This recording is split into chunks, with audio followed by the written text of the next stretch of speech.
Quem procurava um alfaiate? Procurava um alfaiate, o cidadão, que é muito alto, muito baixo, gordo, magro, que é uma roupa especial que não encontra no mercado. Porque o cidadão tem um corpo normal, ele vai numa loja de roupa e encontra uma camisa, que usa 38, 39, tem lá a camisa pronta. Mas quando ele tem um pouco de um corpo diferente, daí tem que ser mandado fazer a calça, o paletó.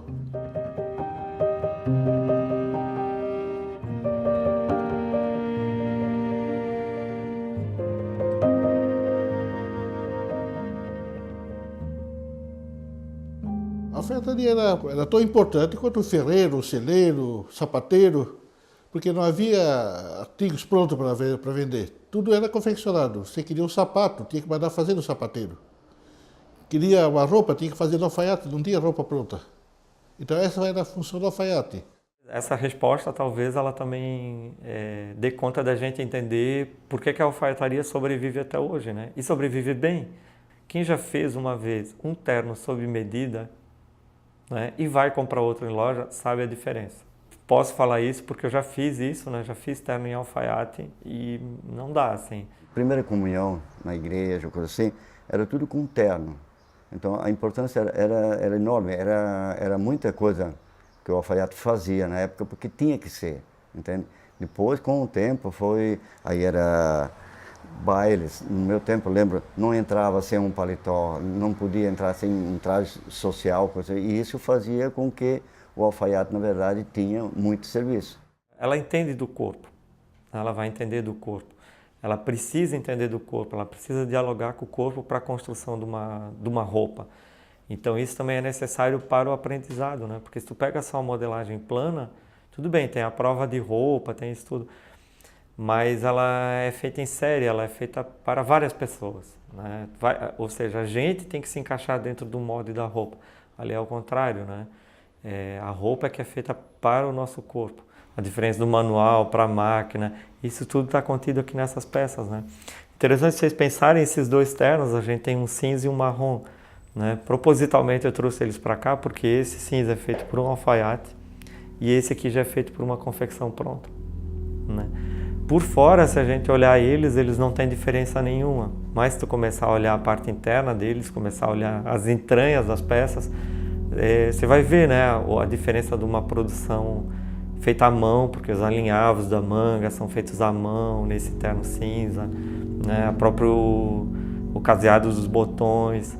Aqui não, aqui a gente já tem um processo todo mecanizado, né?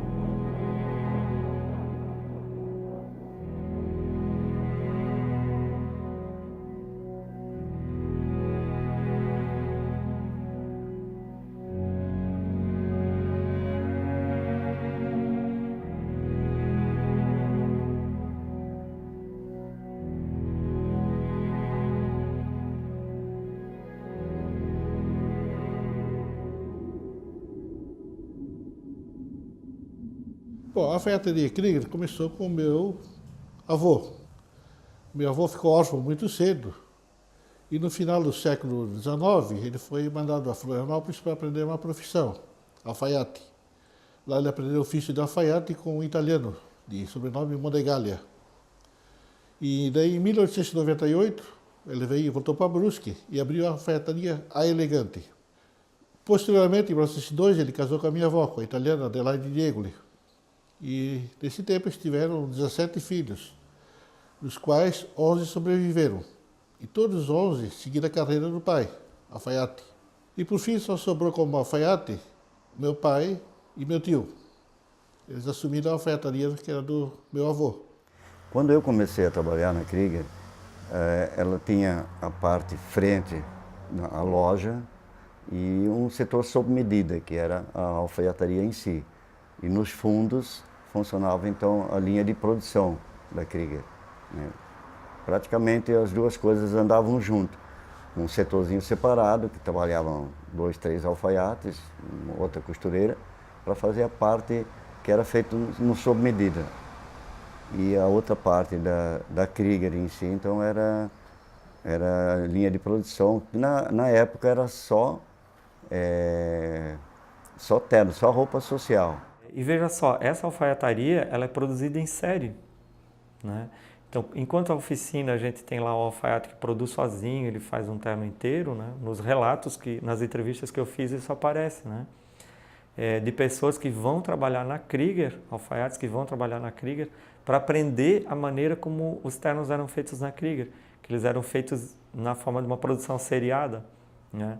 Então tinha lá um alfaiate, ele era treinado, ele sabia do ofício, mas ele fazia só as mangas, ele se especializava nisso, né? Outro fazia só o forro, outro só o bolso.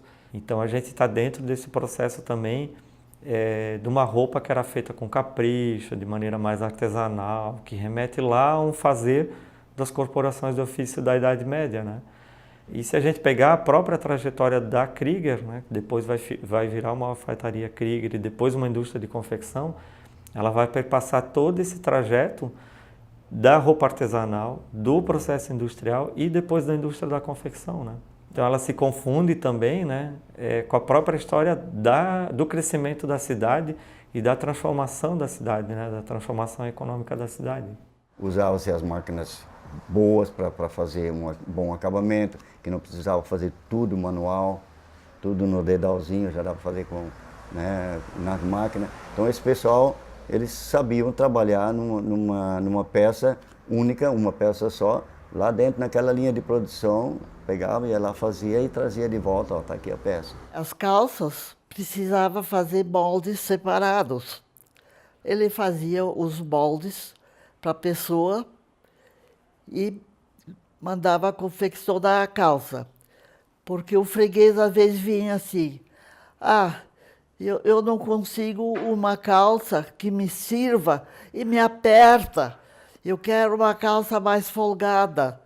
E o Nilo, como era especialista em moldes, ele fazia o molde para o freguês, que a calça servisse perfeitamente, que o freguês saía e se sentava, se levantava, dava, olha, está muito boa, não me aperta nem nada. A passação, por exemplo, era tudo, não era nada só com ferro, era bastante ferro, sim, mas dali vinha uma prensa, um manequim que inflava, enfim, tudo isso dava para fazer lá dentro na linha de produção. Por isso que ela era diferente de uma outra alfaiataria em si. Ela tinha mais maquinário e mais equipamentos que dissesse assim, não, vamos fazer uma coisa bem feita com um maquinário próprio para isso, entende? Então o cidadão queria uma roupa para ele, a alfaiataria fazia. Existe dois tipos de alfaiataria. Existe aquele alfaiate que faz tudo, que tira a medida, corta, faz tudo, ele trabalha solitário. Existe a alfaiataria que são mais pessoas que trabalham junto. Onde um corta, outro tira a medida, outro costura. O serviço é distribuído, mas é tudo serviço artesanal para um cliente só. Então na alfaiataria meu pai fazia o molde, tirava a medida, fazia o molde e cortava. E dava para os alfaiates costurar.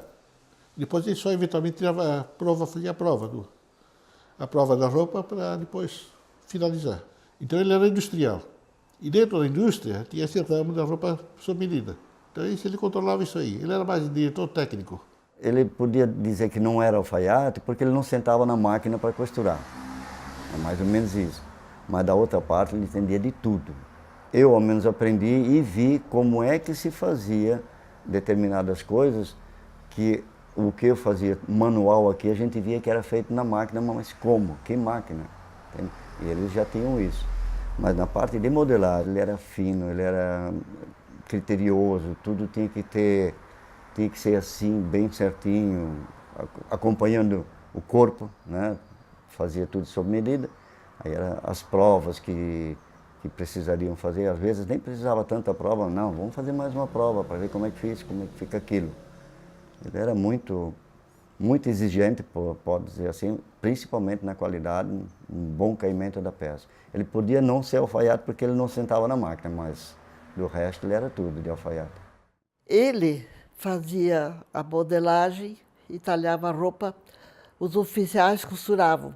Ele tinha 3 oficiais. Tinha um oficial especialista em golas, tinha outro oficial especialista, colocação de mangas, e o outro da confecção geral. Quer dizer que se viesse um freguês fazer um traje lá, o traje era feito com maior rapidez, porque não era só um que fazia a roupa toda. Eram 3 oficiais que faziam o terno todo. Cada um tinha a sua especialidade.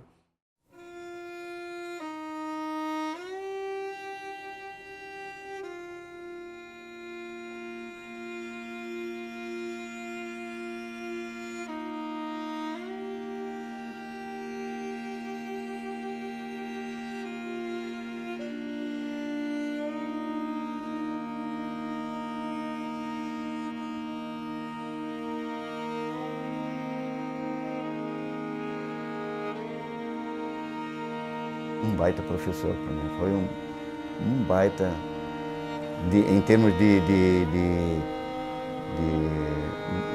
toca a minha profissão, por exemplo. Para mim foi um grande professor, um grande homem. O homem era bom em tudo, sabe? Era bondoso demais, tanto é que o que eu herdei dele não foi por um acaso, foi porque realmente a gente se entendia muito bem e conseguia a falar a mesma língua, como se diz, né?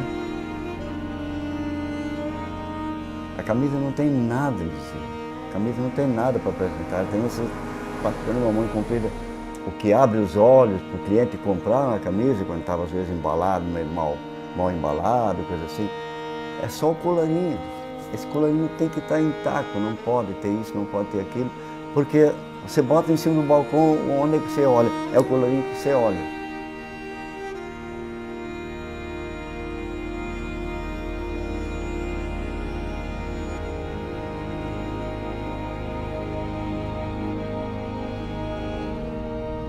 A alfaiataria, daqui para frente, ela tem um mercado muito promissor, né? Eu aconselharia as pessoas a buscarem esses alfaiates que ainda existem, né? E procurarem pelo menos aprender um pouco. A gente sabe que muitas vezes eles não têm condições também de pagar alguém, né, como ajudante, enfim, né, um assistente, mas seria muito válido se as pessoas elas fizessem esse movimento, né, se aproximar da alfaiataria, justamente porque ela é necessária para a gente entender um processo de construção que parte do corpo, né? Não parte da peça para caber no corpo, mas ao contrário, a gente faz uma peça de roupa para ela servir naquele corpo, e não o corpo ter que se encaixar dentro de uma peça que foi feita industrialmente. Lá pelos anos 82, 83, ainda ele foi fazer uma entrega em Blumenau de roupas. E alguma coisa ainda, uma das últimas coisas essa menina que ele fez foi fazer uma entrega em Blumenau. E foi eu junto e a minha esposa junto, a Tânia. E foi lá na rua, lá, na casa antiga. Ele bateu nós ficamos tendo carro, ele bateu na porta para... Você que está aí para entregar o terno, né? E ninguém atendia. Era aquelas casas antigas que tinha uma fechadura grande, ele se abaixou para olhar na fechadura, ver se tinha alguém dentro de casa. O cidadão abre a porta e ele finge que está amarrando o sapato. Isso foi uma das coisas mais engraçadas que tinha. Que foi dele, uma das últimas, assim. Na década de 60, mais ou menos, surgiu a propaganda do Amigo da Onça. Esse usava um fraque bonito, sim. O Nilo disse, eu vou fazer um para mim. Ele fez o fraque dele. Passou pelo hotel, estava lá o viajante que viu o Nilo com um fraque da Amiga da Onça. Ele pegou o Nilo e disse, Nilo, quem é que fez esse teu traje? Ele disse, fui eu. Tu eras capaz de fazer um para mim? O Nilo disse, agora eu não vou fazer. Então, tu me vendas ele? Ele fez o Nilo tirar o traje dele, do Amigo da Onça, e vendeu para o viajante. O viajante, o Nilo foi de camisa e calça, e o viajante levou o terno dele, tirou no meio da rua e levou o fraque dele. Uma pessoa trabalhadora, honesta, amigável, amiga de todo mundo. Azul.